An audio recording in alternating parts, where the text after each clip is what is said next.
para nós é muito difícil chegar para alguém e falar a verdade. Por isso a Bíblia diz que nós temos que falar a verdade, mas diz também que nós devemos fazer isso em amor. O coração do sábio conhece o tempo e o modo. Nós temos que dizer a verdade, mas saber dizer no tempo certo e do modo certo para evitar desnecessários machucões. Mas ela tem que ser dita. Porque, como eu expliquei, a ética cristã não é só você parar de mentir, mas você dizer a verdade, você promover a verdade. Isso vai ajudar as pessoas ao seu redor. Queridos irmãos, irmãs, amigos, nós vamos abrir a palavra de Deus na carta de Paulo aos Efésios, no capítulo 4. E leremos do verso 25 ao verso 29. Efésios capítulo 4, de 25 a 29. Estamos dando continuidade à nossa série de mensagens na carta aos Efésios. Estamos na parte prática da carta. E aqui veremos 4 orientações que Paulo dá quanto à vida cristã, com base no que ele ensinou do verso 17 a 24 sobre a dinâmica da vida cristã. Efésios 4, de 25 a 29. Por isso, deixando a mentira, fale cada um a verdade com o seu próximo, porque somos membros uns dos outros. Irai-vos e não pequeis, não se ponha o sol sobre a vossa ira, nem deis lugar ao diabo. Aquele que furtava, não furte mais, antes trabalhe fazendo com as próprias mãos o que é bom, para que tenha com que acudir ao necessitado. Não saia da vossa boca nenhuma palavra torpe, e sim unicamente a que for boa para edificação, conforme a necessidade, e assim transmita graça aos que ouvem. Até aqui a leitura da palavra de Deus. Queira o nosso Deus aplicá-la e a sua exposição aos nossos corações nessa noite. Meus irmãos, nos versos anteriores, o apóstolo Paulo explicou à igreja de Éfeso como funciona a vida cristã. No verso 17, ele diz que nós não devemos mais andar como andamos antes. Há um antes e um depois na vida do cristão. O antes se refere à vida antiga, à vida nesse mundo, à vida na carne. O depois é a vida em Cristo, vida em santidade. Nós já somos de Cristo. Nós pertencemos à nova realidade que Deus está trazendo em Cristo Jesus e que já foi inaugurada 2000 anos atrás. Andar segundo os gentios, que Paulo descreve aí do verso 18 até o verso 19, faz parte dessa vida antiga. Ele diz que antes nós éramos, verso 18, obscurecidos de entendimento, alheios à vida de Deus, éramos ignorantes, nosso coração era duro. Verso 19, éramos insensíveis, dissolutos e com avidez cometíamos toda sorte de impureza. Então, isso é o que caracteriza a vida nesse mundo, na carne, sem Deus, nas trevas. Mas ele diz no verso 20, não foi assim que nós aprendemos com Cristo. Em Cristo Jesus há uma diferença. O Evangelho não é somente um conjunto de doutrinas nas quais nós devemos acreditar, mas ele é também um caminho. Ele veio para mudar a nossa vida, transformar o nosso caminhar. E Cristo introduz essa mudança, que começa no verso 20. E Paulo disse, é que vocês ouviram e foram instruídos segundo a verdade que é em Jesus. E no verso 22, 23 e 24, nesses 3 versos, Paulo explica como é que funciona na vida prática o cristianismo. E ele usa uma figura que todo mundo entende que é o trocar de roupa. Eu até expliquei no domingo passado como essa figura se aplica. Você chega em casa cansado, suado, tira a roupa, especialmente, né, no calor que nós estamos hoje, provavelmente ela vai estar suada, não é?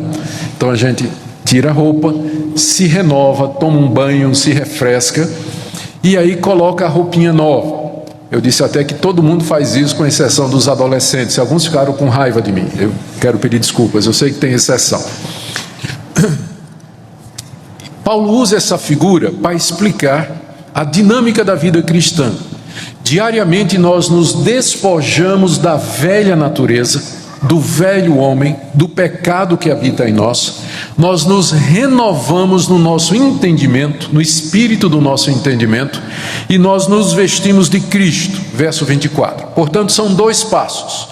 Todo dia nós temos que fazer isso. Dizer não para a velha natureza, representa o despice, renovar o entendimento, e dizer sim para Cristo, que é o novo homem. 2 passos. Se nós ficarmos só no negativo, não, nós vamos cair no legalismo e no moralismo, que são caricaturas do verdadeiro cristianismo. Se nós ficarmos só no positivo, só Cristo, no sentido de só fazer o que é o bem e nunca questionarmos a antiga natureza, nós vamos cair no antinomianismo, que é uma forma de cristianismo que diz que nós não temos regra nem lei.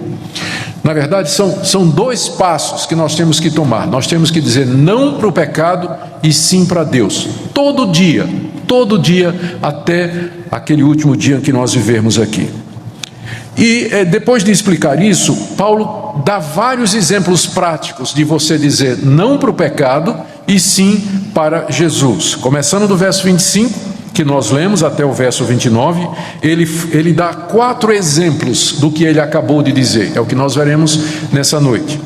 Depois ele dá mais um exemplo com relação a Deus, do verso 30 até o capítulo 5, verso 2.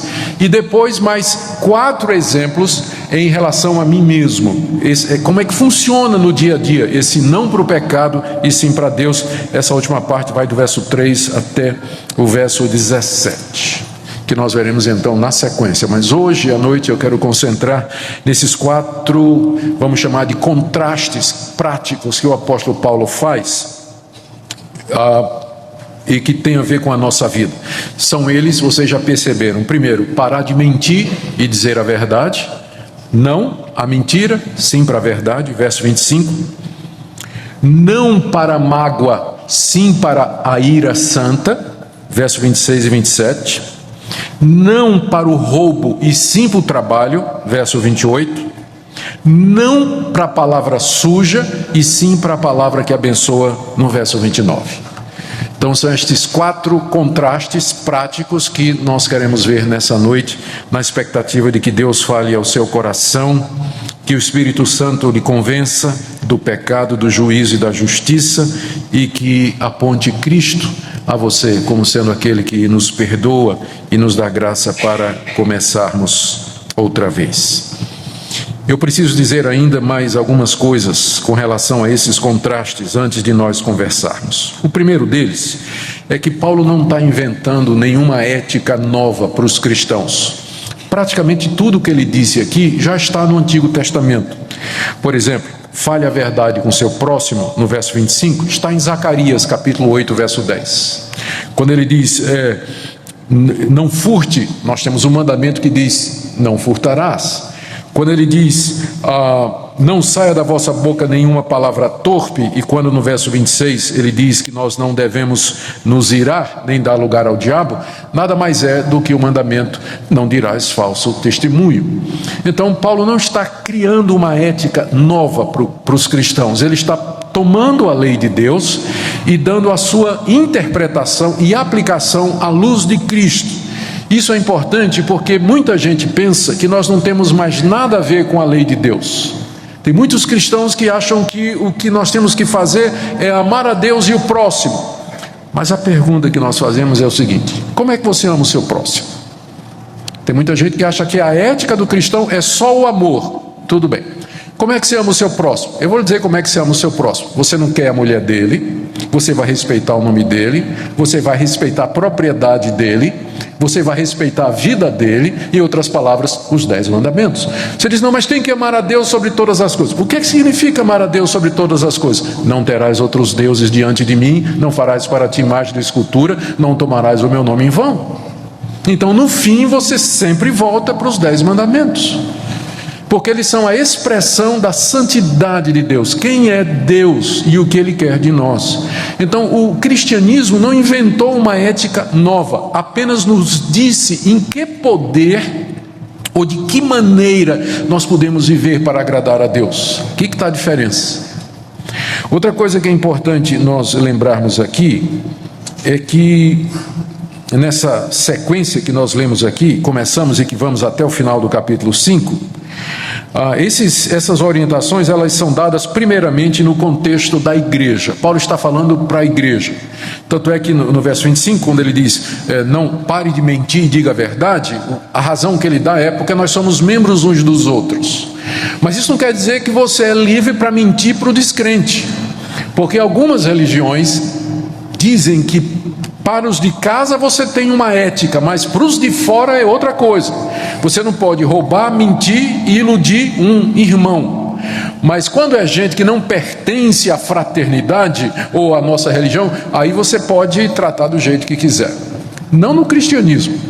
A verdade é a verdade, na igreja ou fora dela. A honestidade é a honestidade, entre irmãos e entre você e o seu sócio, mesmo que ele não seja cristão, e nos seus negócios, mesmo que não sejam negócios com gente que é crente, mas a honestidade é sempre honestidade, porque a lei de Deus é para todos, a vontade dele é para todos nós. Então, embora o foco principal do que Paulo esteja dizendo aqui é para a igreja, mas isso não significa que se resume aos limites da comunidade cristã, mas extrapola e alcança toda a sociedade. É assim que eu tenho que ser, sempre, em todo lugar, falando a verdade, entre os irmãos e lá no meu trabalho, na minha escola, nos meus relacionamentos.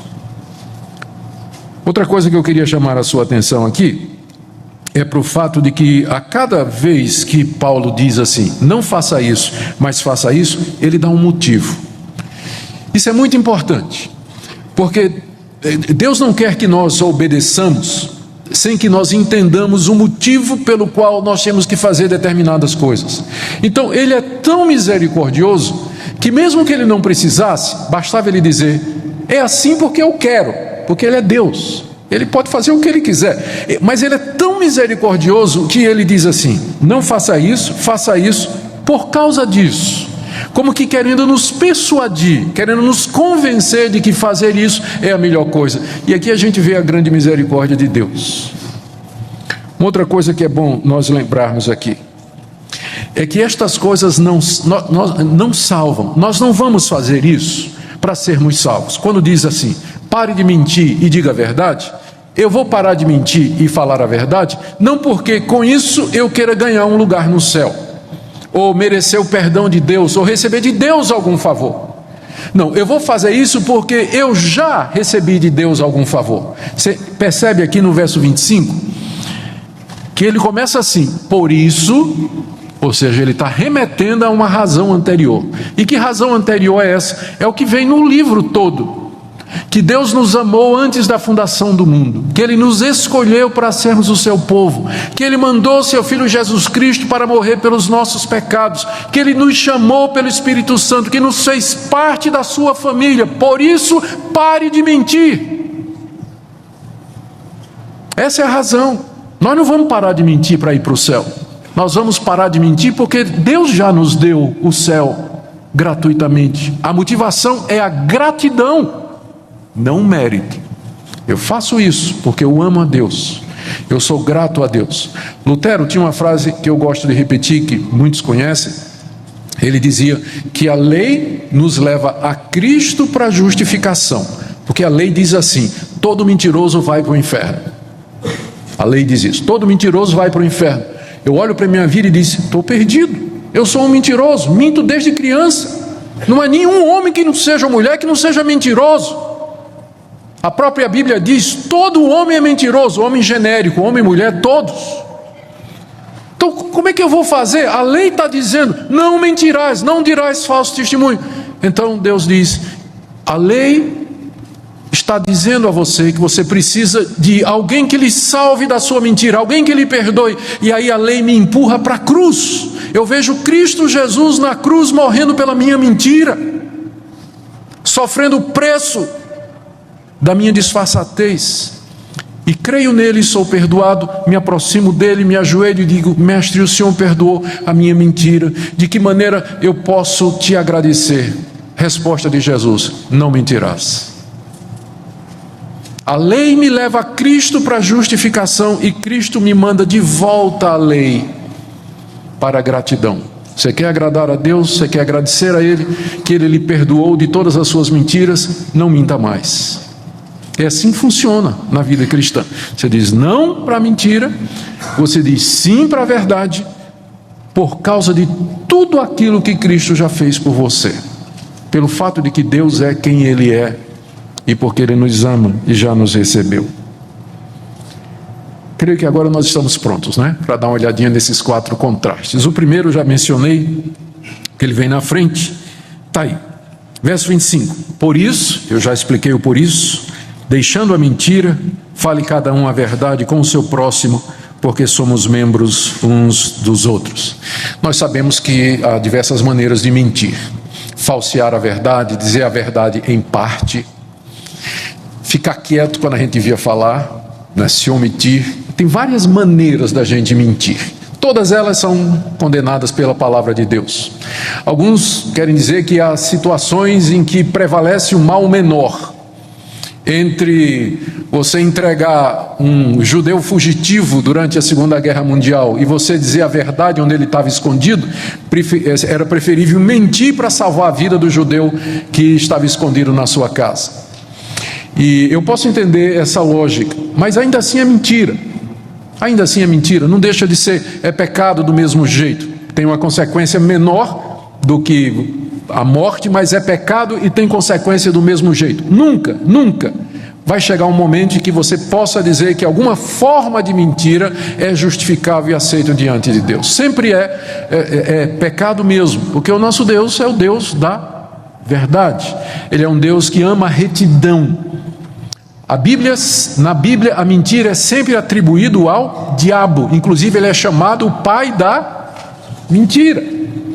Então, não tem como justificar que nós contemos uma mentira, vivamos uma mentira, passemos uma mentira adiante, nos protejamos através de mentira, nos desculpemos contando mentira. A palavra de Deus é muito clara. Deus não, está escrito, não dirás falso testemunho. Do jeito que a ordem está construída aqui na língua original, é como se Paulo estivesse dizendo, não continuem a mentir.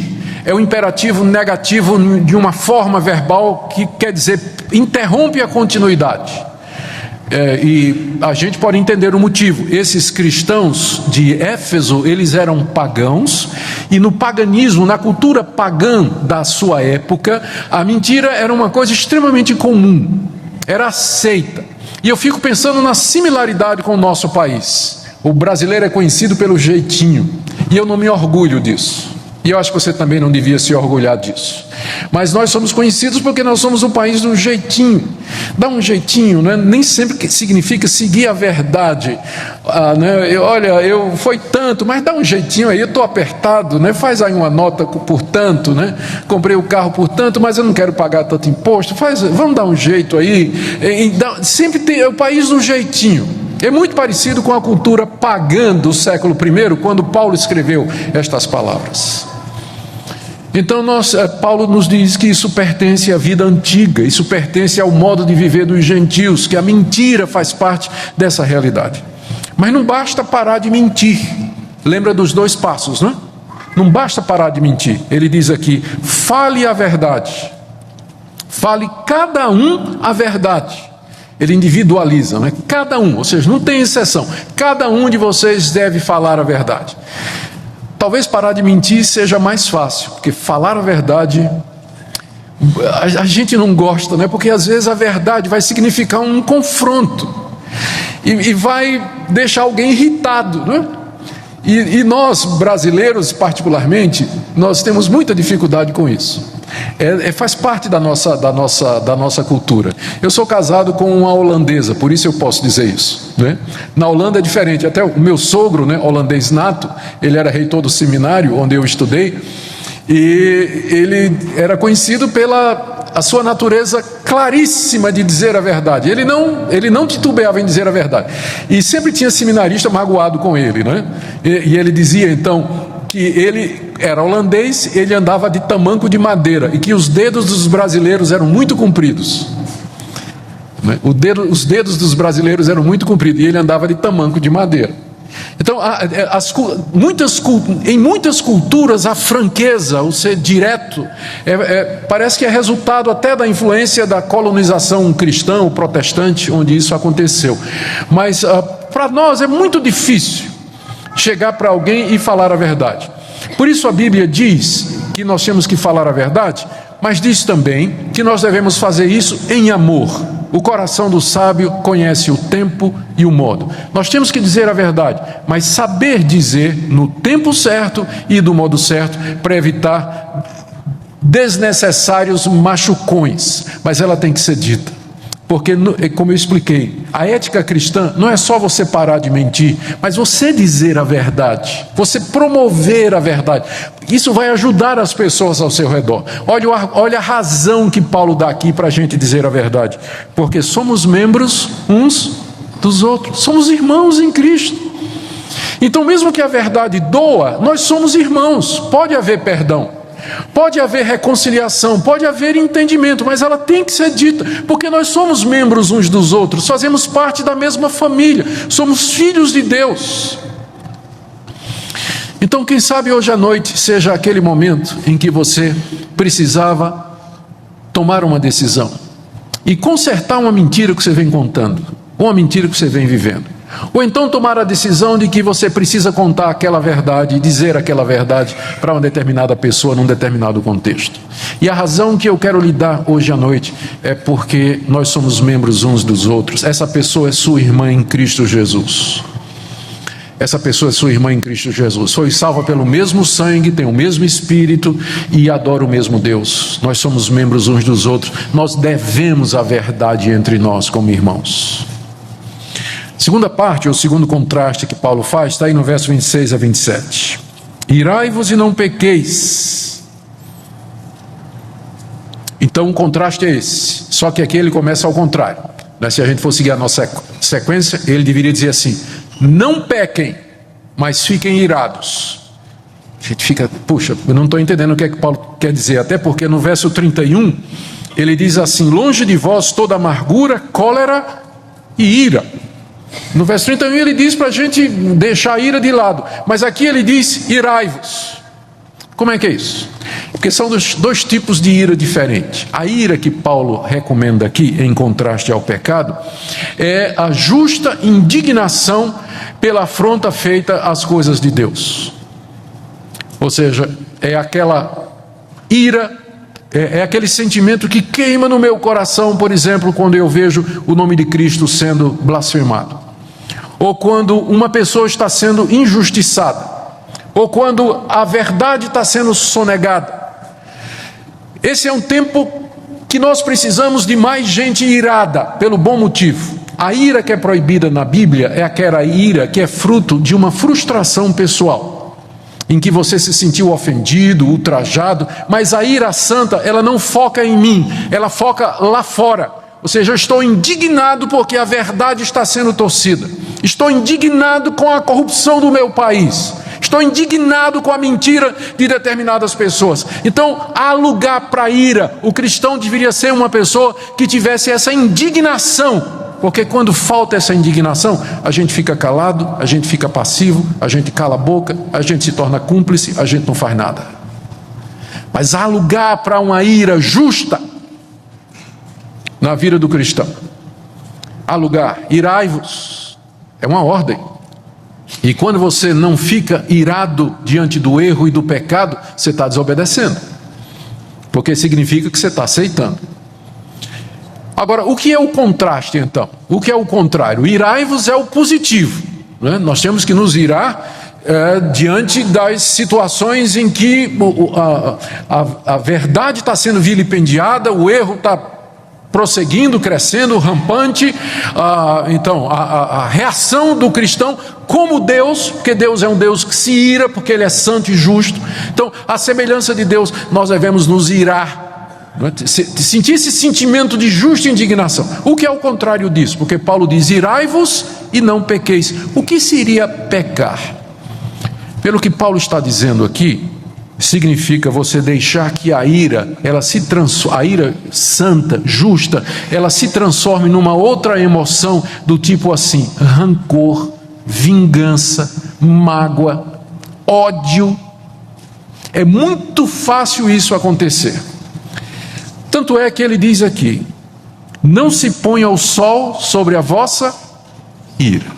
Ou seja, fique irado quando você estiver diante do erro e do pecado, mas não fique por muito tempo, porque com facilidade, de um dia para o outro, não se põe o sol sobre a vossa ira, de um dia para o outro, essa emoção que você abrigou, ela pode descambar e virar uma mágoa, um ressentimento ou um ódio, especialmente se isso envolver um relacionamento entre duas pessoas. Uma pessoa pecou contra você, você pode ficar irado, né? Esse é o sentimento da injustiça que foi feita e praticada, mas isso não pode passar para o dia seguinte, porque vai virar o quê? Mágoa, ressentimento, desejo de vingança, afastamento, indiferença. Não se põe o sol sobre a vossa ira. E vocês perceberam o que Paulo diz em seguida?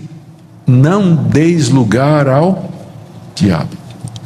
É significativo isso, porque o diabo vai usar, quando a mágoa se instala no coração, ela pode ter começado com uma justa indignação, né? Você está indignado, com razão, mas você deixou isso passar da noite para o dia, né? O sol se pôs e você continuou irado, e aquilo virou um ressentimento, uma mágoa.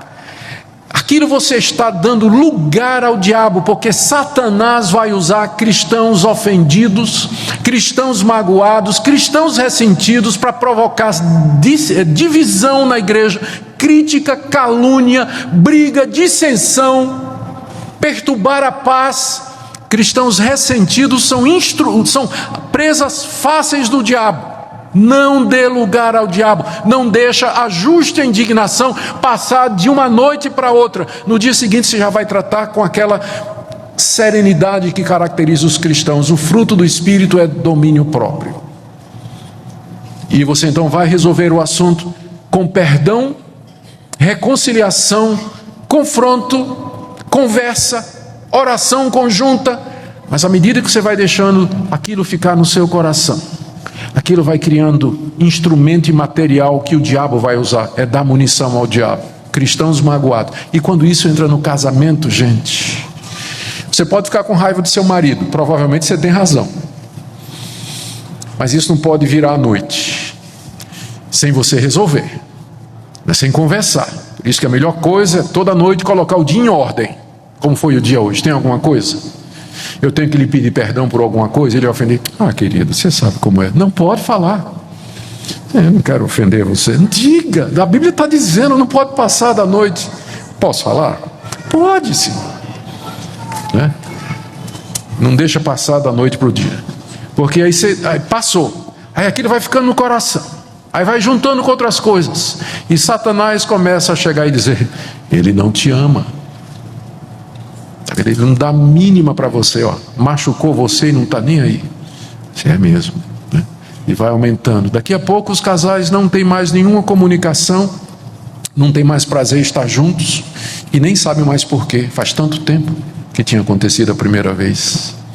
Não se ponha o sol sobre a vossa ira, não deis lugar ao diabo.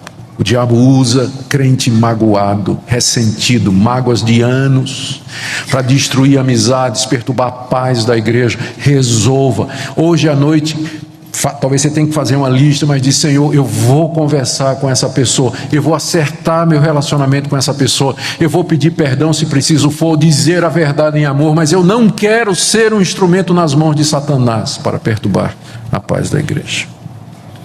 Verso 28, você tem o terceiro contraste. Aquele que furtava, não furte mais, antes trabalhe, fazendo com as próprias mãos o que é bom, para que tenha com que acudir ao necessitado. O negativo é: aquele que furtava, não furte mais. Pare de roubar. O roubo era muito aceito, o furto era muito aceito na cultura pagã, na época do apóstolo Paulo. E, como eu disse, há muitas semelhanças entre a cultura daquela época e a cultura brasileira, especialmente agora por causa da situação econômica que pressiona as pessoas. A tentação à desonestidade pode aumentar, porque é fácil ser honesto quando você ganha bem. Quero ver você é honesto quando você tem que tomar determinadas decisões na ponta do lápis, e você tem que sacrificar alguma coisa. Então, a época que nós estamos vivendo é uma época em que essa tentação aqui, ela pode ser maior para alguns. Então, aquele que furtava antes de conhecer a Cristo, não furte mais, porque isso não é aceitável diante de Deus. Está escrito, não furtarás. E esse mandamento continua sendo a expressão da vontade de Deus para nós. E nós sabemos que, da mesma forma que todos nós mentimos, todos nós cometemos pequenos furtos. Aquela caixinha de chiclete, aquele lápis que não era seu no colégio, aquela liga de borracha que você tirou quando ninguém estava vendo.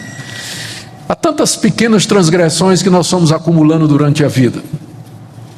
Aquele que furtava, não furte mais. Mas não basta parar de ser ladrão, meu irmão. Paulo diz aqui que o oposto de ser ladrão é trabalhar. É o que ele diz aqui, ó. Antes, trabalhe. Eu sei que falar em trabalho hoje no Brasil está meio complicado. Você pode até dizer assim, pastor, eu quero trabalhar, mas não tem emprego. Eu entendo. Mas o furto nunca é opção. Nunca é. E nós temos que orar pelo nosso país, para que essa situação melhore, sem dúvida nenhuma, para que nós possamos, olha o que Paulo diz aqui, trabalhar, fazendo com as mãos o que é bom, para que eu tenha um carro do ano, certo? Não, para que eu tenha com que acudir ao...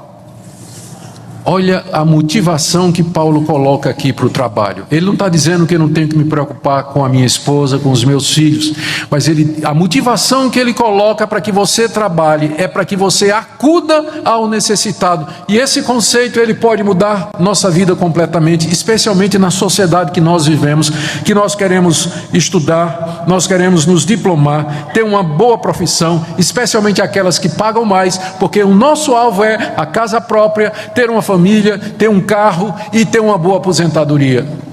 Mas será que é essa a motivação que Deus nos dá para trabalhar? Em nenhum lugar na Bíblia. Sempre o motivo é: trabalhe para que você tenha com que ajudar os outros. Essa é a ética cristã do trabalho, é voltada para os outros. A nossa sociedade tem produzido jovens egoístas, centrados em si mesmos, que só pensam na sua carreira e na sua profissão. Mas que tal você dizer assim: Deus, deixa eu me formar, eu quero o melhor emprego que o Senhor me der, porque eu quero ajudar os pobres e os necessitados. Eu quero ganhar muito dinheiro, Deus, mas para ajudar aquelas pessoas que não têm nada. Pode ser que Deus te responda mesmo, e que você ganhe muito dinheiro para acudir ao que tem necessidade. Mas o que eu quero que vocês vejam é que a motivação que é colocada aqui, ela é uma motivação elevada, pensar nos outros e não nas nossas próprias necessidades. O último contraste que Paulo faz aqui está no verso 29. Não saia da vossa boca nenhuma palavra torpe, e sim unicamente a que for boa para edificação, conforme a necessidade, e assim transmita graça aos que o ouvem. O negativo: não saia da vossa boca nenhuma palavra torpe. A palavra torpe no grego é uma palavra que significa podre, roto, inútil, e por isso inútil. Era uma palavra que é usada para descrever uma fruta podre, que não serve para nada mais. A palavra torpe é uma palavra sem utilidade nenhuma, algo roto, algo gasto, que não serve mais para coisa nenhuma. Geralmente se pensa que Paulo está falando aqui de palavrão, não é?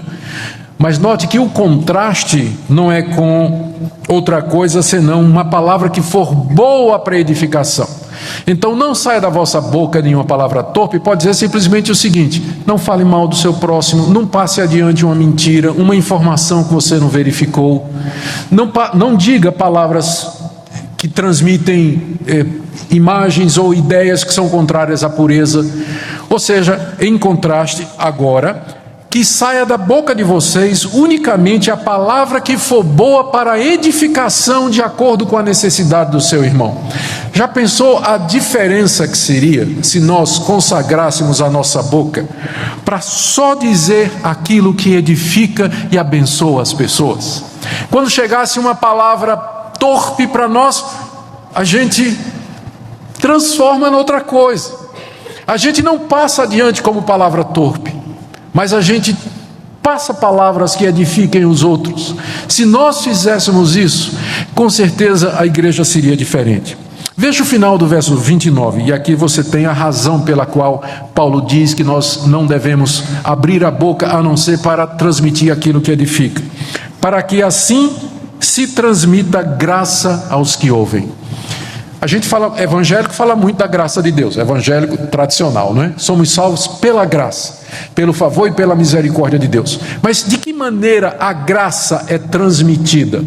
Como é que ela chega para nós? A resposta é pelas palavras dos irmãos. Você pode ser um instrumento da graça de Deus para alguma pessoa. Meu irmão, eu sei que você está cansado. Eu quero trazer aqui uma palavra de conforto para você. Eu sei que você está se sentindo culpado. Eu quero trazer uma palavra aqui de perdão da parte de Deus. Eu sei que você está em dúvida. Eu sei que você está chateado. Vamos ver o que a palavra de Deus diz. Eu quero te trazer um encorajamento. E Deus vai usar você para ser um instrumento de graça, favor e misericórdia para as outras pessoas, em vez de estar transmitindo aquilo que não edifica. Eu termino, queridos irmãos.